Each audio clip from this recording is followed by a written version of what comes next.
kaka nitie gik mapoko bedo address kaka gik mapoko oketie lai kendo poko bedo makare. Okenge mage musegoyo kaka riwruogno mar neno ni ukedo gi timbe machienglo mowacho ni gidwaro mondo gitieki. Kamano adwa wacho ni okenge mwasegoyo ka chako wuoyo gi county Kisumu wan go office mar county motel gi an Jacob. Office county kanyo wan gi badewa magin sub county. An kaka jakom Kisumu atelo ni sub counties abiriyo.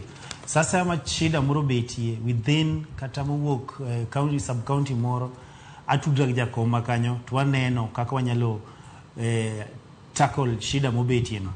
Wan gi department marwa mang'eny, wan gi department mar welfare mwang'iyo ntere kaka kony ng'ani kata ka nyathi ng'ato onego bed ni somo. Ka en njore wan gi security department ma wang'iyo kaka tackle wamako ng'ano wateri police station.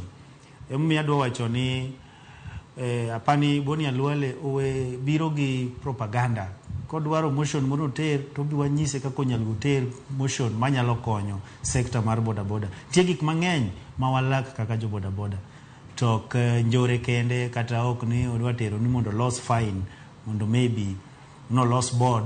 We are here kaka board, an kaka an board to an ma manage boda boda Kisumu County. Kidhi national, Kevin Mbadi is there. O manage boda boda as our chair ma national. Koro apano unge kamwanie gi laxity mora mora. Omiyo tunapuuza hizo vitu za Boni Alwale. Awinjo kiwacho ni ntiere rem ma mung'eyo kuma ntiere kopogro kod paro mar chik manochwal gi Boni. Gin rem mage ma unyalo dwaro mondo mi sirikal owinjie kendo one ni oketo yore makare mag loso? Kamano wan gi rem mang'eny. Adwa nyisi ni in fact adwa appreciate Ramogi nikech kuluongo kata ka uketo welo kama wendo kama to at least wanyalo speak out our minds. Iwa nyaka sani wan gi boda boda mang'eny, ji mang'eny, job opportunities, tich onge Kenya. Gik mang'eny mwaremo, gik moko kaka health cover, kata ka sirikal kelogi. Boni Alwale nonego wach kata jowa gitinde ng'eny, gisomo, wan gi graduates wakae, to kama gidhie onge.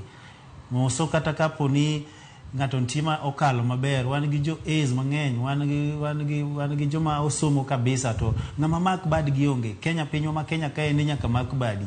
Koro wan gima nyalo wacho rem wan go en tich waonge go. To ka tich nyalo bet iboyudo ka apply tich tinyisi ni nyaka ibed gi maybe gi lony ma higni kata 20, higni 30, higni 10 to lony no ibiro dito karang'o manang chuni mondo iduogi sector mar boda boda. Emomiyo anya wacho ni at least orangnwa mikakati moro ma jowa wanyalo reduce go jowa kata e job opportunities.